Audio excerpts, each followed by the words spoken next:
أعوذ بالله من الشيطان الرجيم.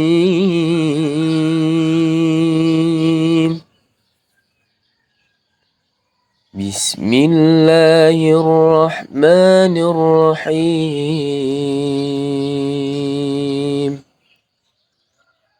ولا تقربوا الزنا إنه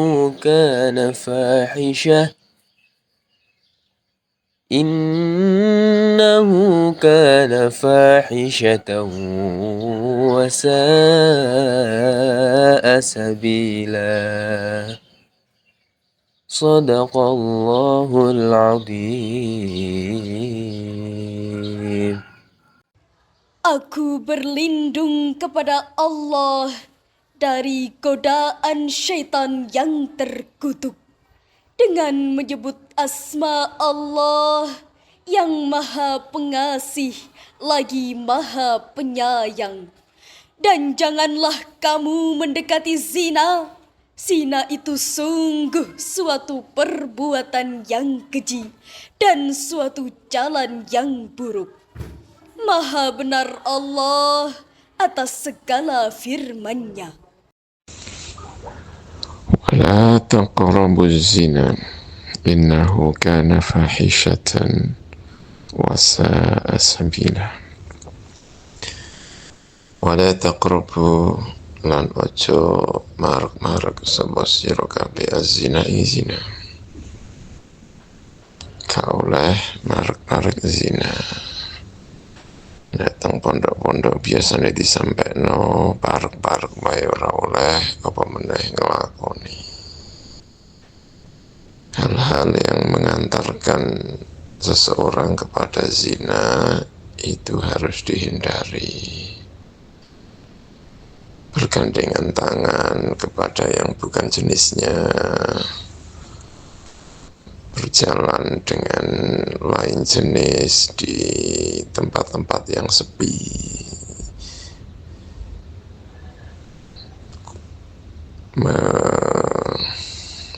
melihat dengan pandangan yang tidak baik. Ini juga bagian dari hal-hal yang mendekatkan orang kepada zina. Ini juga dalil terhadap satu dzari'ah, menutup pintu sarana yang mengantar kepada keburukan. Segala hal pintu sarana yang mengantar kepada zina itu dijauhi. Wala taqrabuz zina. Innahu satamani azina iku kana ono po zina iku fahishatan iku banget elek. Fahisyah itu pekerjaan sing banget elek, niku jenenge fahisyah. Wes ngono wis di taukiti kelawan inna, di taukiti meneh karo kana. Innahu kana fahishatan. Padha karo pengendikan Gusti Allah, innal mubadzirina kanu ikhwana syayatin. Berarti banget elek, banget elek wong sampai nglakoni zina.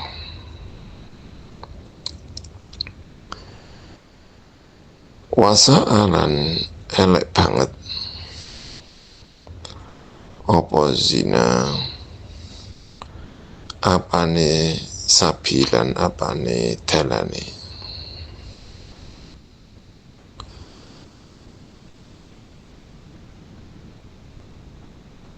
Elek dalan.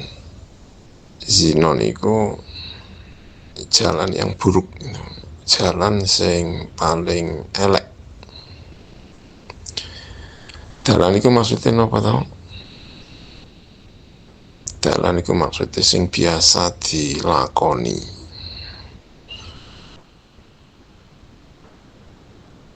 Ana wong kok penggaweane zina,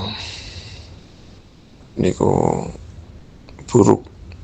Mergo wong nek wis seneng hubungan yang tidak baik itu bisa jadi kecanduan sampai duwe anak, merusak nasab, ya makanya disebut innahu kana fahisyatan wa sa'a sabila.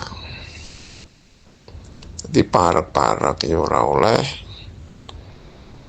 apa meneh menjadi kebiasaan dadi dalane urip, punya anak tanpa nikah, menjadi kecanduan, itu jalan hidup yang sangat buruk. Zina itu juga selain buruk itu tadi, meletakkan, mohon maaf ya, sperma dalam rahim yang bukan haknya, itu juga bisa berakibat hilangnya nasab. Orang yang kehilangan nasab itu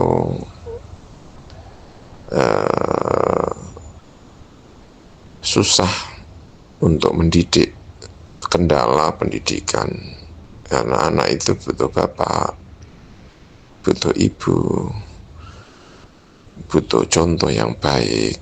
Kalau dia sebagai ayah, dia menjadi contoh yang baik. Nah, anak yang lahir dari zina ini itu punya problem di pendidikan, problem contoh, problem keluarga. Ya kalau anaknya sebetulnya ya enggak dosa apa-apa, yang dosa bapak ibunya. Tapi justru karena dosa bapak ibunya itu bisa berpengaruh terhadap kondisi psikologi anaknya. Ya itu yang jadi bermasalah.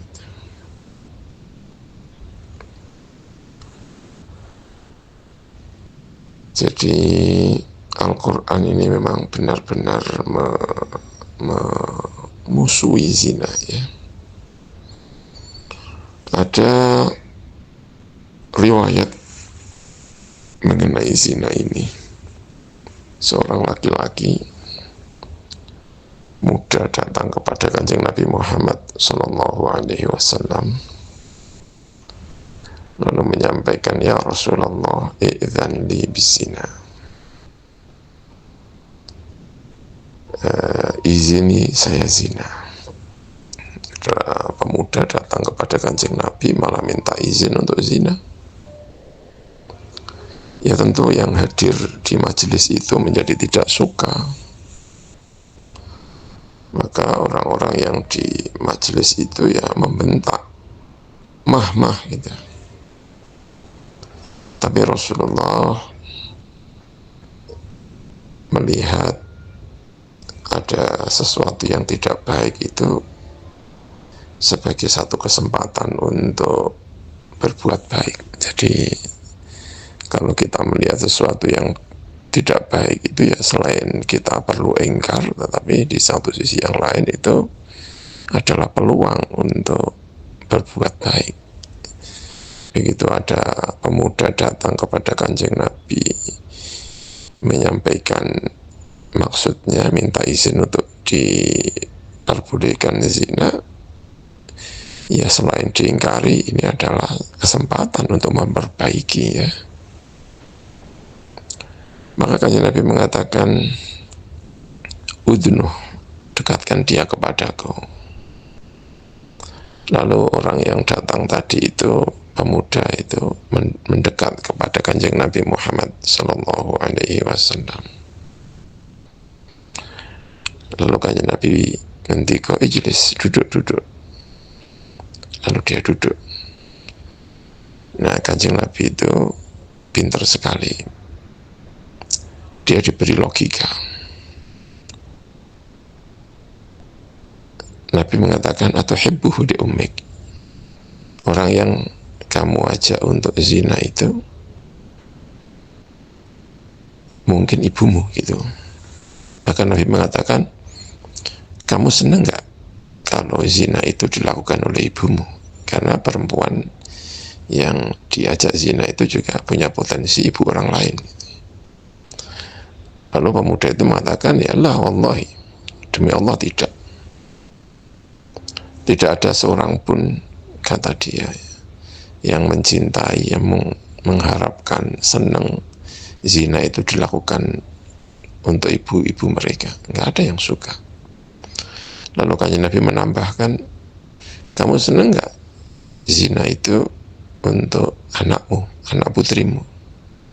Ya dia juga kembali mengatakan tidak. Demi Allah, ya Rasulullah, tidak, nggak ada orang yang suka anak-anaknya zina kepada orang lain, atau orang lain melakukan zina kepada anak-anak perempuannya, nggak ada yang suka. Nabi menambahkan, atuhibbu li ukhtik, kamu senang nggak zina itu dilakukan oleh saudarimu? Dia mengatakan, la wallah, tidak, demi Allah, nggak ada seorang pun yang suka orang berzina kepada saudarinya. Nabi menambahkan lagi, afatuhibbuhu li ammatik, apakah kamu senang zina itu dilakukan kepada bibimu? Enggak, betul teman kula. Demi Allah, betul teman. Betul wonten tiyang ingkang seneng zina dilakukan oleh bibinya. Nabi menambahkan, afatuhibbuhu li khalatik, senang kamu ada zina dilakukan kepada bibimu, bibi yang dari ibunya? Kembali dia menyampaikan kalimat yang sama seperti tadi. Nah, logika ini disampaikan oleh Nabi yang artinya siapapun yang zina itu, kalau dia melakukannya kepada perempuan itu kalau tidak ibunya orang lain, ya anaknya orang lain, saudaranya anak orang lain, bibinya orang lain. Dan bagaimana kalau itu ibumu, anakmu, dan seterusnya itu tadi. Nah, logika ini masuk gitu ya. Lalu kan Nabi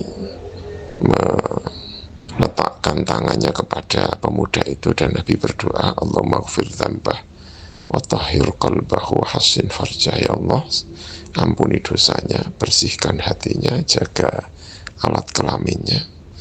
Nah, di sini aspek spiritual. Kanjeng Nabi selain memberi logika bahwa zina itu sangat buruk secara akal, Nabi juga berdoa agar hatinya dijaga, karena menjaga zina itu tidak hanya soal logika, tetapi juga hatinya harus dijaga. Lalu laki-laki itu tidak lagi mencintai zina. Nah, berarti untuk menjaga zina itu ada dua hal yang harus diperhatikan.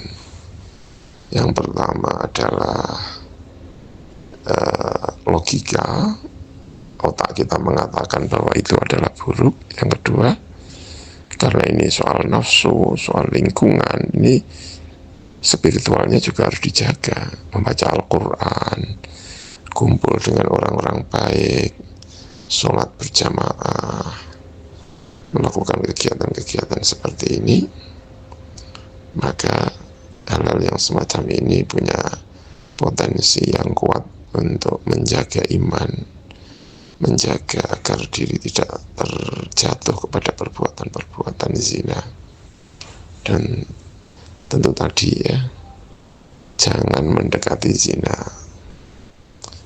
Orang melakukan zina itu pasti sudah pernah melakukan sesuatu yang dekat dengan zina. Tidak mungkin ada orang baik-baik lalu zina, itu nggak mungkin. Ya, secara adat itu nggak mungkin. Kalau ada orang kok zina itu dalam hidupnya pernah mencium, pernah jalan bareng dengan cewek misalnya, pernah bergandengan tangan, hari ini bergandengan tangan, besok jalannya agak jauh, besok kemudian mulai mencium, besok mulai apa, lalu ujungnya kalau itu diteruskan, maka bisa mengarah kepada perbuatan zina. Dan itu Al-Quran membentengi, kalau kamu kepingin dirimu tidak melakukan zina, jangan melakukan hal-hal yang dekat dengan zina.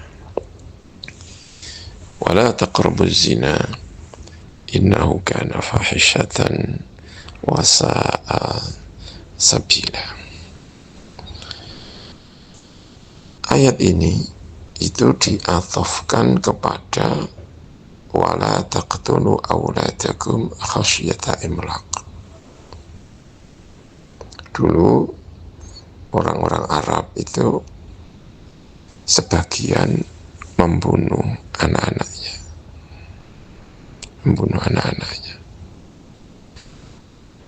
Nah, salah satu alasan kenapa mereka itu membunuh anaknya, itu khawatir anaknya itu karena fakir, lalu anaknya itu jatuh kepada zina. Daripada nanti anak saya zina, mending saya bunuh aja sekarang ini, gitu. Jadi wala taqtulu auladakum khasyata imlaq.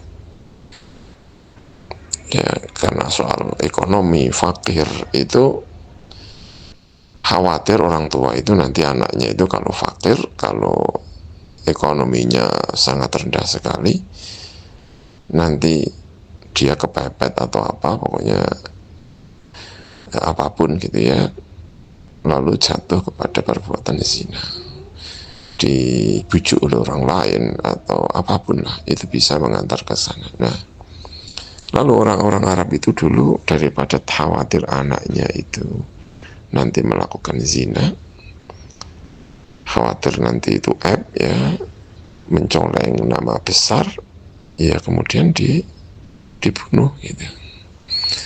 Nah, tentu itu perbuatan yang tidak baik, dikecam oleh Al-Quran. Membunuh yang tidak baik, zina yang tidak baik. Tapi ini juga menjadi pelajaran bagi kita bahwa salah satu alasan orang bisa jatuh kepada perbuatan zina itu soal faktor ekonomi. Itu artinya juga umat Islam itu kewajiban untuk membentengi, selain membentengi moral, akhlak, nah sarana atau situasi yang mengantarkan seseorang kepada zina, diantaranya itu kefakiran itu tadi, itu juga harus diperangi. Nah, itu ya harus berupaya agar umat ini punya cukup baik, ekonominya cukup kuat ya, sehingga tidak ada lagi orang mengatakan ini melakukan zina karena fakir gitu misalnya. Gitu. Itu terima kasih. Wallahu a'lam bishawab. Assalamualaikum warahmatullahi wabarakatuh.